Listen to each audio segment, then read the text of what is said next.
In November, U.S. Congressman Leo Ryan leaves for Guyana, in South America, with an NBC camera crew and other journalists. He wants to investigate reports that 1,000 American citizens are being exploited at a village there called Jonestown, after its leader, the Reverend Jim Jones. 5 days later, as they prepare to leave Jonestown, he and 4 of his party are shot dead on the tarmac.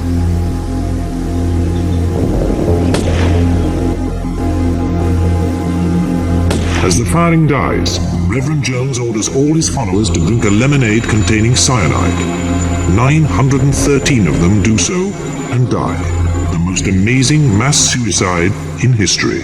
Friendly 39-year-old businessman named John Haig. Always cheerful and well-dressed, Haig drove a smart Alvis motor car and occasionally used a small storeroom. The detectives prized open the door. At first, the interior seemed quite ordinary, with various tools and tins, bottles and rags. But then some more unusual items started to turn up, such as a pair of heavy rubber gloves and a rubber apron stained with chemicals. There was also a wartime gas mask, some empty acid containers, and some corroded metal drums. When they found a revolver, the detectives knew they were onto something. Mrs. Durand Deacon no longer exists. She has disappeared completely. I have destroyed her with acid. You will find the sludge that remains at Leopold Road.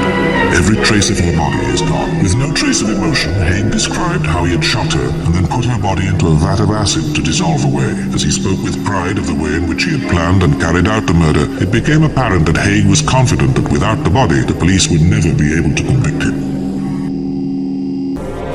Throughout all his interviews, Haig was to show no remorse or concern for his victims. On the 2nd of March, Haig was taken to Horsham Magistrates Court and accused of Mrs. Durand Deacon's murder. Haig's confidence that the police would never find a trace of the widow's body was soon rudely shattered by the forensic skill of Dr. Keith Simpson. Starting inside the storeroom, he found bloodstains which matched Mrs. Durand Deacon's blood group. Then he turned his attention to the weed-covered yard and found the spot where Haig had emptied the sludge. Soon he picked out a stone about the size of a cherry. It was the first of 3 human gallstones.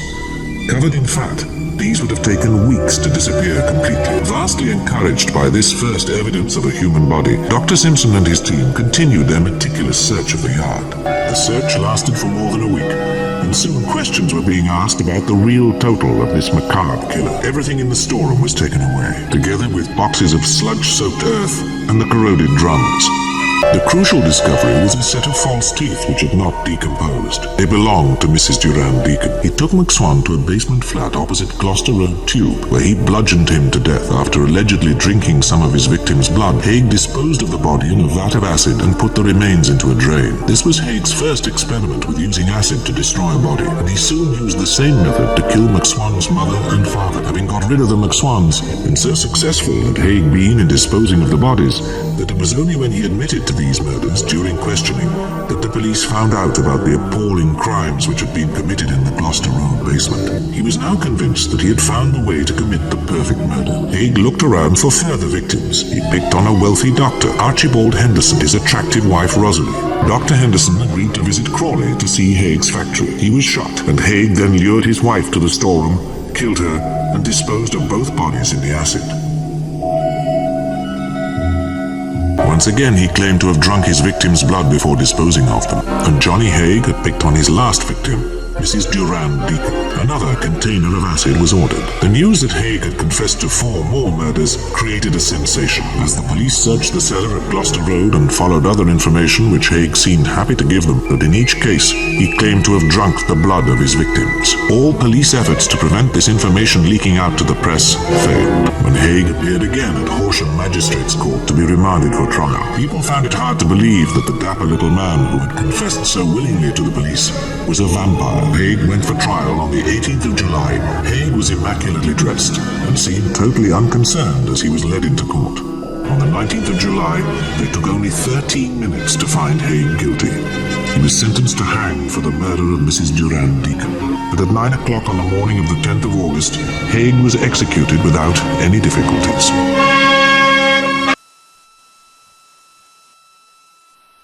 This granite and limestone tower of the University of Texas Administration Offices is a landmark. It offers a remarkable view of the 232-acre campus with its 50,000 students. On that hot 1st of August, there was no hint, just before noon, that death would rain down from it for the next hour and a half. The first shot ripped into the leg of a student who was cycling around the campus. 3 more fell in quick succession. By the time the gunman had finished, he had killed 12 people at or near the tower and wounded 30 others.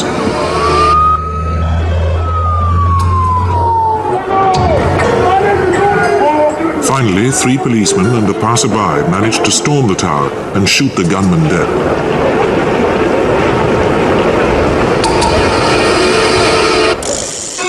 He was identified as a 25-year-old architectural student, Charles Joseph Whitman. Whitman admitted to having fits of rage against family and friends, and that, like his father, he beat his wife.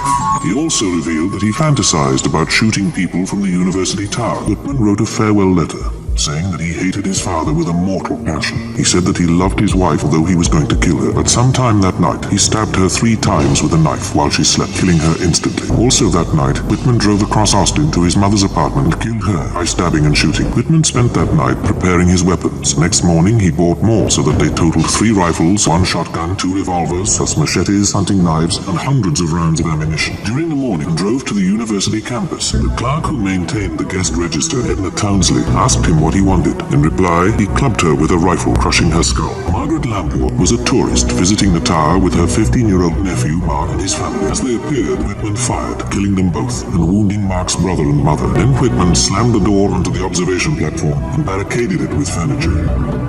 From there, he had a superb view of the campus in front of the building. He could also see through to the shops on Guadalupe Street, and it was there that Claudia Rutt, aged 18, was shot down beside her boyfriend, Pat Sontag. As he turned to help her, he too was killed. No one could understand what was happening. Then Harry Walchuk was gunned down as he browsed outside one of the bookstores on Guadalupe Street. People close to these first victims began to take cover. Thomas Carr also died on Guadalupe Street. Then Whitman spotted figures crossing the campus below. He fired, wounding a pregnant girl. Thomas Ekman went to help and was killed immediately with a bullet to the head. Most of the killings happened during the first 20 minutes.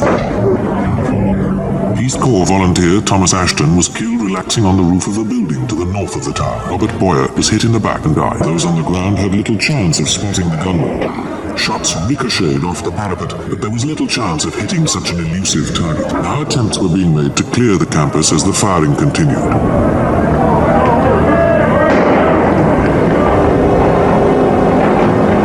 Attempts were being made to clear the campus as the firing continued.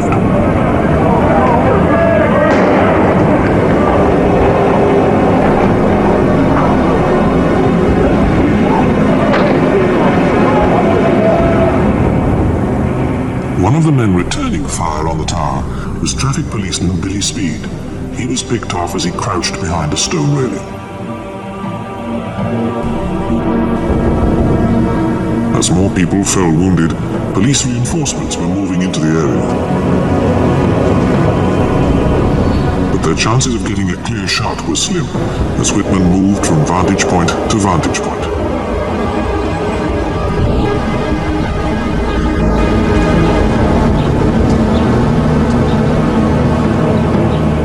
One student, Charlotte Darashu, was trapped behind the base of this flagpole on the campus throughout the gun battle. All she could do was crouch down and try to stay calm. The police fired hundreds of rounds from the ground, but their efforts had little effect on Whitman, whose long familiarity with guns enabled him to pick off targets with impunity. But while he was distracted, brave rescuers were able to recover some of the bodies on the campus.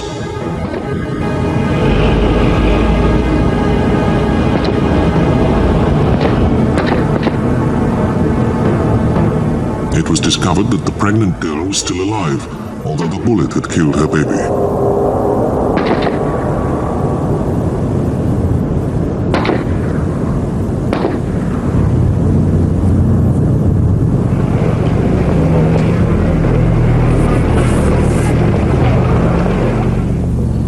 Roy Schmidt was killed by a shot in the stomach at a range of 500 yards while running for his truck. Ambulances rushed the wounded and dead away whenever they could be recovered. After an hour, the gunman was still firing from his vantage point. The police now realized that the distance was too great to wound or kill him. The policemen who made the final assault were Ramiro Martinez, George Shepard, Houston McCoy. The police were joined by Alan Crum. He insisted that he knew the building and was given a rifle and made a deputy on the spot. Once inside the tower, the men took the elevator to the 26th floor. Once on the observation platform, they forced their way through the barricaded door. From the ground, other police kept firing to distract the gunmen. Then Martinez and McCoy crawled one way and Crum the other. The policeman fired. Martinez emptied his pistol into his left side. Whitman fell at this spot, and as he thrashed around, McCoy fired at him twice. Finally, Martinez grabbed his shotgun and fired point blank into his head. Once he had cleared away all the rubbish, Beresford Brown started to remove the wallpaper and prized open the alcove at the back of the kitchen. To his horror, he found himself looking at the torso of a semi-naked woman. He called the police, and when they had removed the body, they found another two concealed behind, both wrapped in blankets. All three women had been strangled. The first body was identified as that of 26-year-old Hectorina McLennan. Second was Rita Nelson, a 25-year-old prostitute from Belfast. The third was another prostitute, Kathleen Maloney, who had come to London from Southampton. The house was now pulled apart in the search for more bodies, and in the front room the police found another underneath the floorboard. The body under the floorboards was that of Ethel Christie. As the search of the house and yard, one of the policemen spotted that the garden fence was being supported by human thigh bones. Soon, human bones were being turned up in a seemingly random scattering all over the little plot. One skull was reconstructed out of a jigsaw of 110 separate pieces. And they were able to reconstruct the skeletons of two more victims, but some of the victims had been gassed before being strangled. Christie was taken to Brixton Prison and over the next few weeks confessed to killing his wife, Hectorina MacDonald, Kathleen Maloney, Rita Nelson, and Beryl Evans, as well as Forrest and Edie. He showed little remorse for his deeds and seemed proud of his skill as a killer. He seemed to have convinced himself that there were good reasons why each woman had to die. The death sentence was passed and Christie was taken to Pentonville Prison to await execution. The crowds and press gathered outside Pentonville Prison, waiting for the moment of death. And at 9:10 on the 15th of July, the execution of John Reginald Halliday Christie was officially announced.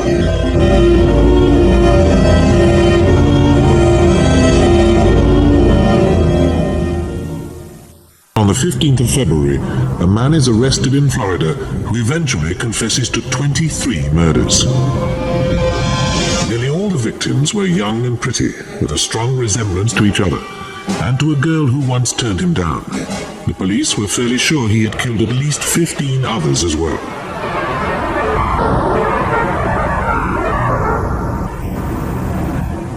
On the 15th of January 1978, a student had been found in Tallahassee, raped, beaten, and strangled in the Chi Omega sorority house. Her name was Margaret Bowman. In a nearby room, also dying, was Lisa Levy. Her body had been savagely bitten. Also attacked, but alive, in the same sorority house were these girls, Karen Chandler and Kathy Kleiner. 90 minutes later, Cheryl Thomas was brutalized in her bed by the same man. 3 weeks later, in Lake City, a 12-year-old schoolgirl disappeared. Kimberly Leach's body was found in a river 2 months later. The following week, the patrolman stopped a stolen car. The driver, here led by the police, said he was called Chris Hagen, but wouldn't give any more information about himself. Then he claimed he was Kenneth R. Meisner of Tallahassee, but this turned out to be just one of the names on the many stolen credit cards he had acquired. It took several days for the Florida police to realize they had caught the most wanted man in America, Theodore Robert Bundy. He was on the run after having escaped from Aspen, Colorado, during pre-trial hearings for the murder of another pretty girl.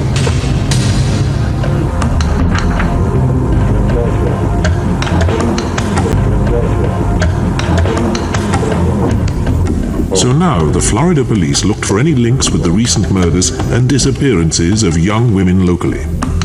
Bundy strongly denied all their accusations, quite confident that no evidence existed to link him with any of the brutal killings in the sorority house and afterwards. But his composure slipped when the police followed up the bite marks left on Lisa Levy. He violently resisted, and 6 men had to hold him down in his cell to take wax impressions and these photographs. The pattern of his teeth fitted with the marks on Lisa Levy's buttocks. Now he set about charming his captors. Everyone who met Ted Bundy agreed that he was intelligent, cultured, and personable. Very few people could believe he was a crook, let alone one of the most savage serial killers ever. What they couldn't know was that he was a classic psychopath, internally raging and able to kill without remorse. Unusually for a serial killer, he was also very attractive to women, which was why so many girls fatally allowed themselves to be picked up by him. Ted Bundy was a charmer. Charmed the shoes off of him. He was thoughtful, charismatic. He was an enjoyable, likable, attractive person. Born illegitimate in Philadelphia in 1946, Bundy was an intelligent but lonely child. At Stanford University, he got engaged to a girl who had dark hair parted in the center, but she broke it off, saying he was emotionally immature. Psychiatrists have speculated that this was the trigger which set him off. Nearly all the 40 girls who were later to disappear when they came into contact with Ted Bundy had center-parted dark hair as well. On the 31st of January, Linda Ann Healy went missing. Then Donna Mason never returned. Susan Rancourt disappeared. Roberta Parks vanished. Brenda Ball never seen alive again. Her ravaged body was found months later on nearby Taylor Mountain. With it were several other decomposing corpses, including that of the first Seattle victim, Linda Ann Healy.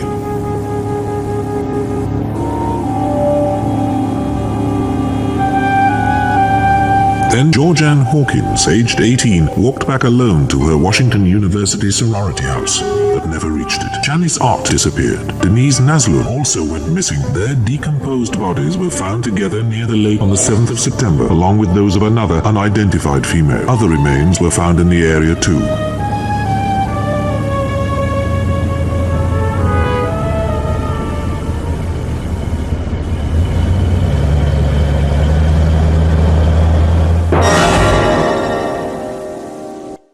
Nancy Wilcox, age 16, high school cheerleader. Her body was never found. Melissa Smith hitched a ride on the 18th of October. She was found strangled. Laura Ain vanished and was slaughtered on Halloween. Over the next 6 months, a series of other girls disappeared in the Salt Lake City area. The last, on the 1st of July, was Nancy Baird, an attendant from this gas station in Golden, Colorado.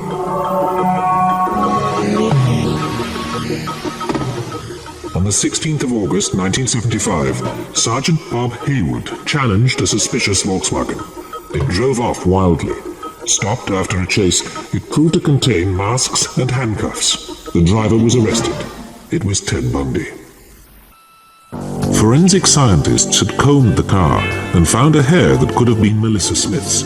Witnesses also reported seeing him where one of the girls had disappeared. Carol DeRonch, who had escaped from his car after being handcuffed, picked him out of a lineup. When credit card slips proved he was lying when he said he had never been to Colorado, he was charged with kidnapping and attempted murder. Other states became interested. After a legal battle lasting 13 months, he was found guilty of aggravated kidnapping. He then faced further charges. I have got to keep myself together. I've got to stay calm. I've got to keep my presence of mind, because as long as I do that, I'm going to beat these people. His first attempt to beat them was an unexpected escape. Released from his chains and left in the courthouse library, he jumped from this window. The local sheriff was surprisingly relaxed. When was the last scene?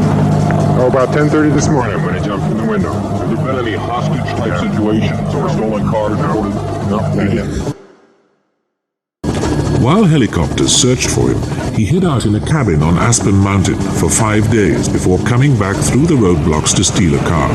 He was rearrested a few blocks from where he had escaped.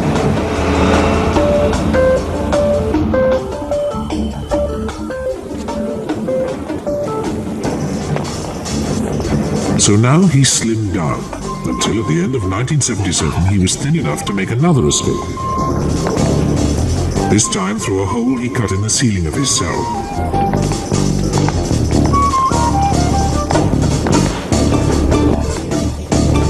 By the time the alarm was raised, he had driven to Denver in a stolen car and hopped a plane to Chicago.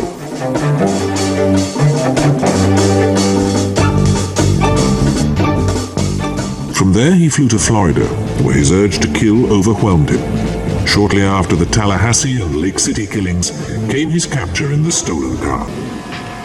Despite the telltale tooth marks, the state authorities were afraid they didn't have a certain case. They offered a deal, plead guilty, and they wouldn't request the death sentence. Bundy contemptuously refused.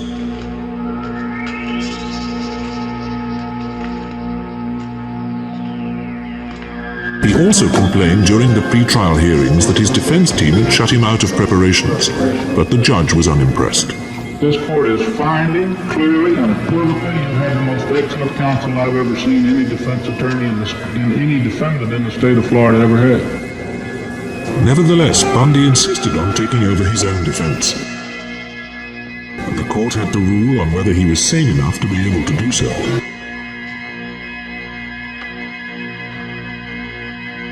The man is difficult to work with. He's almost cutting in the way that he works against his lawyers sometimes, and he reaches a level where he's unbearably hard to work with. But all of that notwithstanding, the doctors told us that it does not meet the test for legal incompetence. As he took over, Bundy clashed with the trial judge, Edward Coward. Mr. Bundy? Yes, the court wants to talk to you, man. Come up to the bar here. I want to tell you something, young man, and I want to tell you clearly and unequivocally so you understand. This court is not going to follow your schedule. I'm going to be in Dick County 5 minutes out. Don't shake your finger at me, young man. Don't shake your finger at me, young man. Bundy had been protesting about not being allowed in the library to prepare his defense, and he continued with delaying tactics, which had the trial moved from Tallahassee to Miami and put back from October 1978 to June 1979. When the jury had finally been selected, Bundy shrewdly won some key legal points, getting both his record and his taped statements ruled inadmissible. The policeman who made the arrest described how Bundy fought him, knocking his gun from his hand. He then went on to report what Bundy said when he was subdued. He made these statements several times on the way back to the station that he wished I'd killed him. On the way back to the station, he also made the statement, "If I run at the jail, will you shoot me then?" With his law school background, Bundy was dispassionate and professional. Can you describe what you saw when you lifted up the cup? As much detail as you can recall. If you please feel free to do so. There's a considerable amount of blood around her head, matted in her hair on the walls.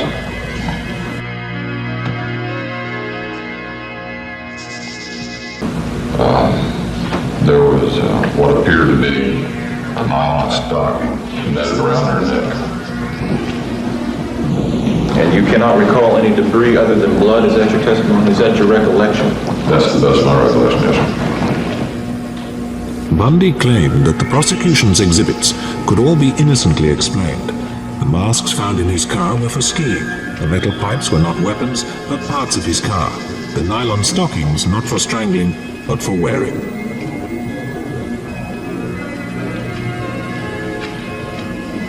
The prosecutor said that on the contrary, they all proved that the crimes had been carefully planned. This man premeditated this murder. He knew what he was going to do before he did it. He thinks he is smart enough to get away with any crime. The prosecution produced a key witness, student Nita Neary. In one of the trial's most dramatic moments, her response was clear.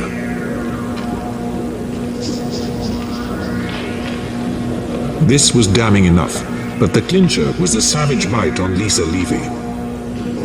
The defendant in this case, Theodore Robert Bundy, was responsible for leaving those bite marks on the buttocks of Lisa Levy. Bundy claimed they weren't his, but dental evidence was overwhelming. Knowing that this was a critical point, he took the stand to deny it. What is your name, please? Theodore Robert Bundy? When you were arrested on February 15th, 1978 in Pensacola, did you have a chip in your right front tooth? No, I did not. He used all his ingenuity to weaken the evidence.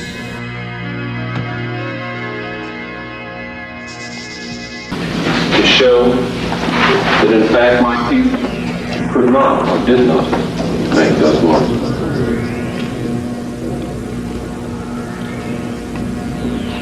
Fully aware of the importance of this point, the state produced a further expert whose testimony was damning when asked to comment on Bundy's claims. In my opinion, the only set that could have caused all the characteristics in the photograph of the bite mark would be number 2. The models of Mr. Bundy? Yes, sir. The trial took a month, but on the 23rd of July, 1979, the jury needed only 7 hours to reach their verdicts on a long list of indictments. The clerk of the court was handed the decisions. Could this impressive and articulate young man really be a wild sex killer? Publish the verdicts, Madam Clerk.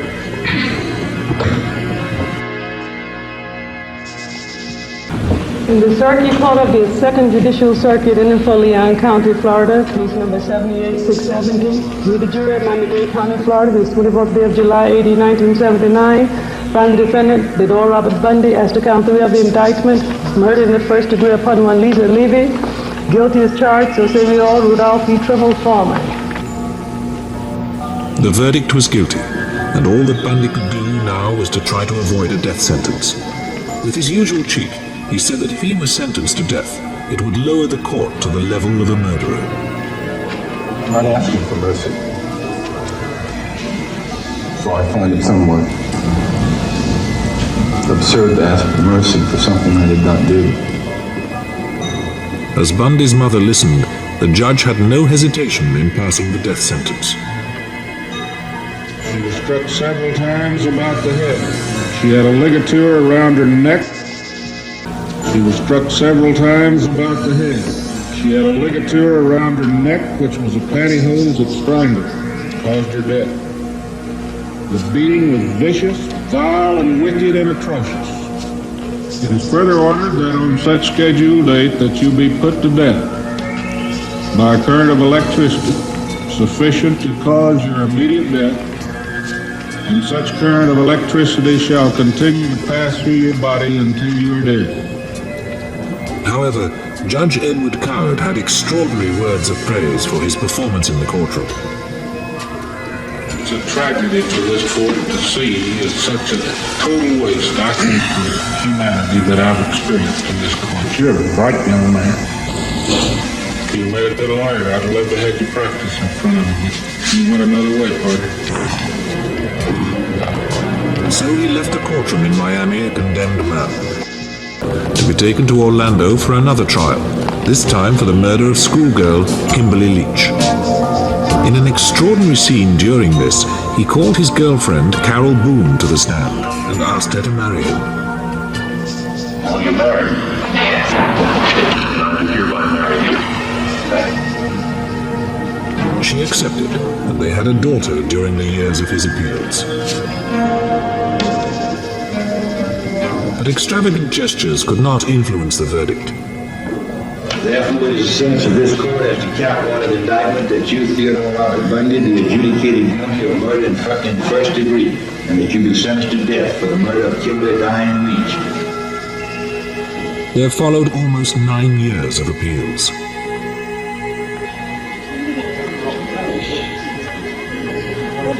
One point which emerged was that Bundy claimed that he had been spurred on by pornography. Officials speculated as to how many women Bundy really had killed. My feeling is that he's killed way over 100. When his last appeal failed, Bundy tried to delay his execution by starting to confess. His mother was devastated. We don't want to believe that these things happen, but it sounds like at least some of them did, unless he's making it all up. Why would he make it up?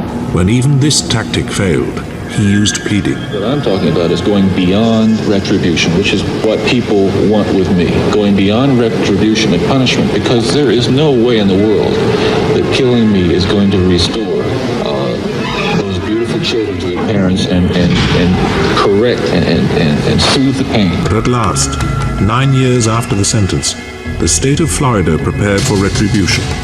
Press and angry crowds gathered outside the prison. At 7 o'clock on the morning of the 24th of January, 1989, Ted Bundy finally went to the electric chair. Watch out, y'all move. Coming through, okay? What's your name? Just a girl. How are you, honey? This is bolt cutters. This is our best. He's a paramedic. Oh yeah. Okay, we're gonna get you out of there. Okay. Just hang loose for me. Anybody got? I need a handcuff key. Handcuff key. I got it right here. Hold up, Justin. I got another.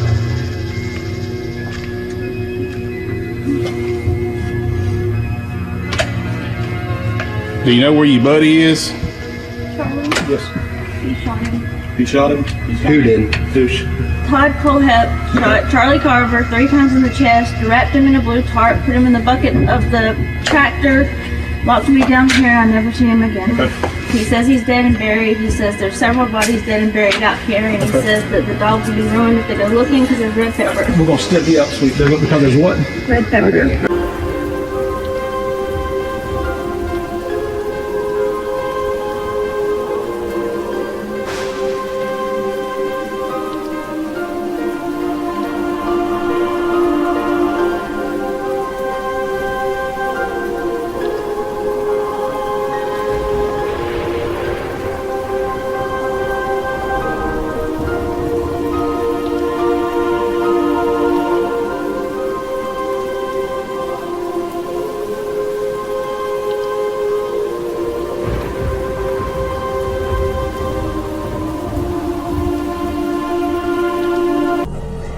A car bomb explodes outside an anti-Syrian newspaper in Paris, 1982.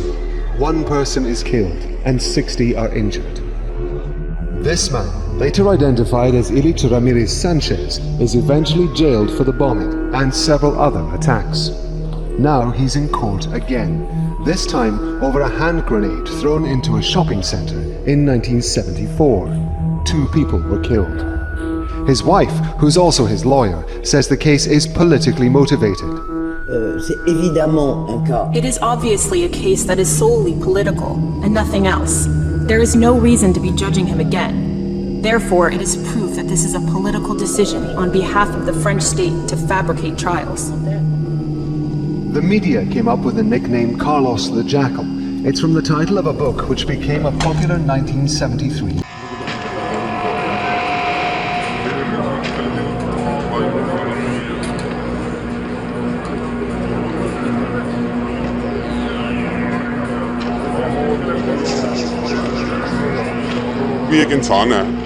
Gays are also human beings. They should be provided protection.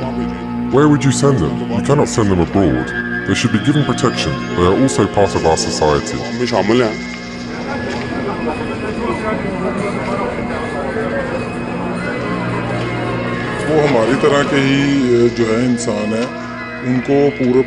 Gays are also human like us. They should be fully protected. They should not be punished if they're like that. They should be loved so that they can spend their lives in a better way.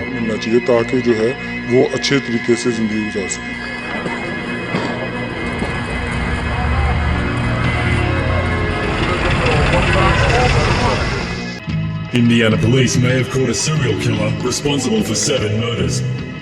Police in Gary, Indiana believe they have in custody the person responsible for killing a sex worker and that he may have murdered another 6 women over the past 20 years. He has been identified as 43-year-old Darren Dion Van, a resident of Gary, a city in the Greater Chicago metro area. He is a known sex offender. Police investigated the death of 19-year-old prostitute Africa Hardy. found strangled to death in this Motel 6 in neighboring Hammond, Indiana, on October 17 after her friend, who had facilitated her meeting with Van, received a strange text message from his phone. Another man, Hardy's pimp, gave police information enabling them to execute a search warrant on Van's home in Gary, where they arrested him. Under questioning, Van told investigators where the bodies of 6 other missing women could be found. His information has so far led police to the discovery of 3 bodies dumped in abandoned buildings. The city's coroner's office has ruled all 7 cases as homicide. Dr. Harold Shipman was to his patients the perfect GP, kind, caring, trustworthy, and always willing to visit his many patients in the comfort of their homes. He was held in such high esteem that those that made it onto his patient list likened it to winning the lottery. But the truth was that this kindly-looking doctor was relentlessly picking them off, deciding when it was their time to die.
Alexandria Police 911. Are you home now? 214 West Mount Ida in Alexandria. What's wrong? What? What's wrong? Oh my God, Dad! Somebody's over the middle! Oh my God! Hello? Yes! What's wrong? Somebody down attacked my mother or something, I don't know. Is your mother breathing? I don't know. I don't know. Okay, what do you see? I see blood. She's been cut or something. Okay, cut where? I don't know. I don't know. Okay. His dad, Jim Dunning, was there and took the phone from him. What's wrong? My wife has been murdered. She's been murdered? Yes. She's lying in a pool of blood about 2 stairs near the front door. Okay, can you tell if she's breathing? No, she's not. She has no pulse. Okay, the police are on the way, okay? Go in to hurry. The Randon Investigation Bureau announced the arrest of Denis Kazungu, a 34-year-old man suspected of killing at least 10 people in Kigali's eastern suburbs. Investigators discovered a pit containing several bodies inside his kitchen after an officers searched his home. The precise number of presumed victims will only be determined following further scientific analysis. According to police sources and local media, the victims were mostly sex workers whom the suspect lured back to his home.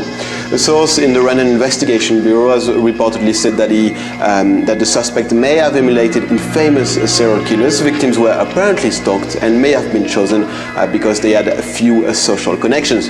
Kazungu had previously been arrested in July on charges of robbery and rape, but was subsequently released due to insufficient evidence. But investigations continued and he was rearrested this week, leading to the gruesome discovery.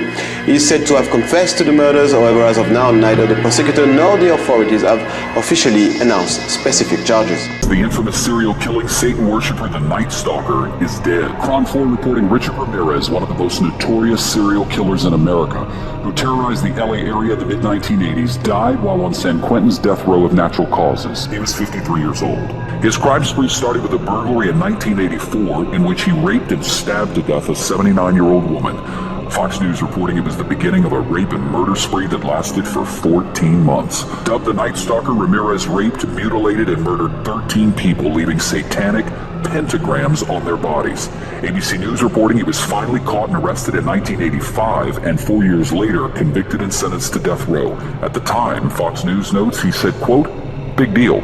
Death always went with the territory. Serial killer versus spree killer. The difference between the two really depends on the amount of time between the killings. And one expert told me the Cooksey case is so unique because he may be both. According to the FBI, serial killings are 3 or more killings that have common characteristics and are carried out by the same person. Generally, serial killers slowly commit murders over the course of weeks, months, or even years. Now, as for spree killers, the FBI says that's when killers murder multiple people without a cooling off period. And if you look at Cooksey's trail of alleged murders, there were 7 murders in the final week. That's why Dr. Brianna Fox, a criminology expert and former FBI agent, says Cooksey could fit both. It's almost a spree killing embedded within a serial killing. Is it unusual? I mean, Yes. It is. Okay. Very unusual. Now, the police investigation is still ongoing and a lot more information needs to come out, so it'll be interesting to see how all of these cases end up tying together. In the newsroom, Dave Biscobin, BBC 15, Arizona. All right, Dave, thank you. Alexander Pichushkin liked to play chess, so much so that he says he made a mark on his chessboard every time he killed somebody. His goal was to fill all 64 squares. He says he was just 1 square short. He was reserved but amiable. He liked animals but wasn't popular with women. Nobody would suspect anything wrong in him, but now, after his confessions, his jokes in this home video sound sinister. Open the window. Now he's going to fly from the 10th floor. Pichushkin lived just steps away from the Bitsovsky Park. This is a heavily forested area. He always attacked from behind, not because he was afraid to face his victims, but rather to avoid spilling blood on his clothes. For the same reason, he never used a knife, preferring to strike his victims with a hammer on the back of their heads. His signature was to put a stick or the neck of a broken bottle into the wound. Many of the maniac's victims were old men, but also women, young and old. So what have you been doing lately? Working and working and working and working? Working next week, starting Monday, I go back to work Sunday nights. Oh, boy. So you go back to work this Sunday night? Great. Yep. You look good, that was a nice trim. Oh, that's good to hear. You look like you're working out. No. Aren't you? No, I've been surviving on McDonald's food for, since I moved down there. Fit? I don't know. Well, I've been surviving mostly on McDonald's food. It's just so much easier just to pop into the restaurant. But yeah, like I said before, it gets too expensive, and it does. I have to start eating at home more.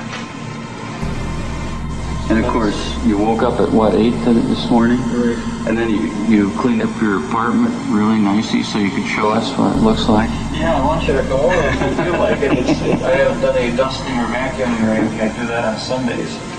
But, Born circa 1958, is a convicted American serial killer.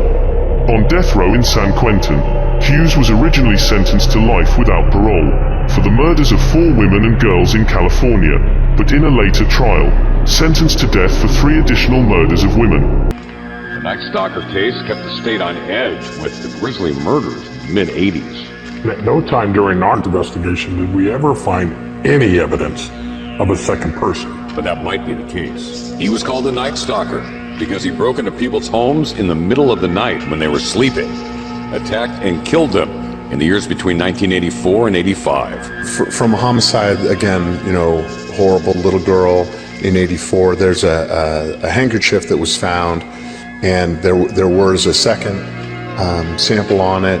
It's from the scene of the murder and rape of a 9-year-old in the basement of her Tenderloin apartment. We're just learning there has been evidence of semen from another man mixed in with Richard Ramirez's, the Night Stalker, and her blood. And we in the crime lab are trying to work to see if we can somehow connect this other person in some way to that offense. You know who the person is? We do. I'm looking at the week of May 15 for the trial. Stop. Stop it.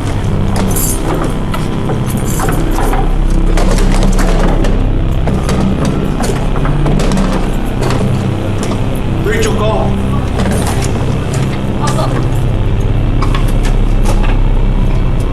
Is everybody on 7 here? Yeah, let's just go to 7. Dylan, can you walk?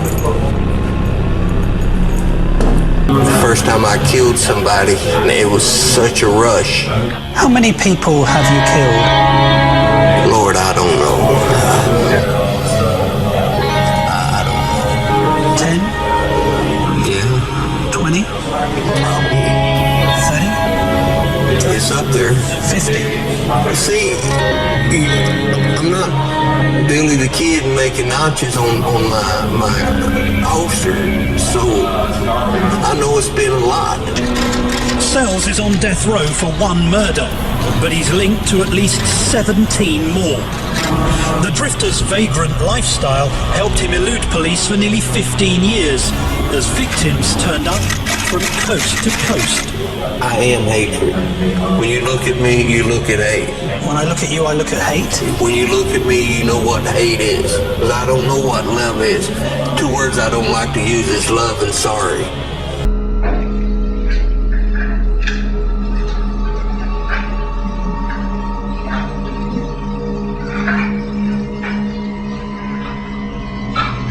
Keep it right.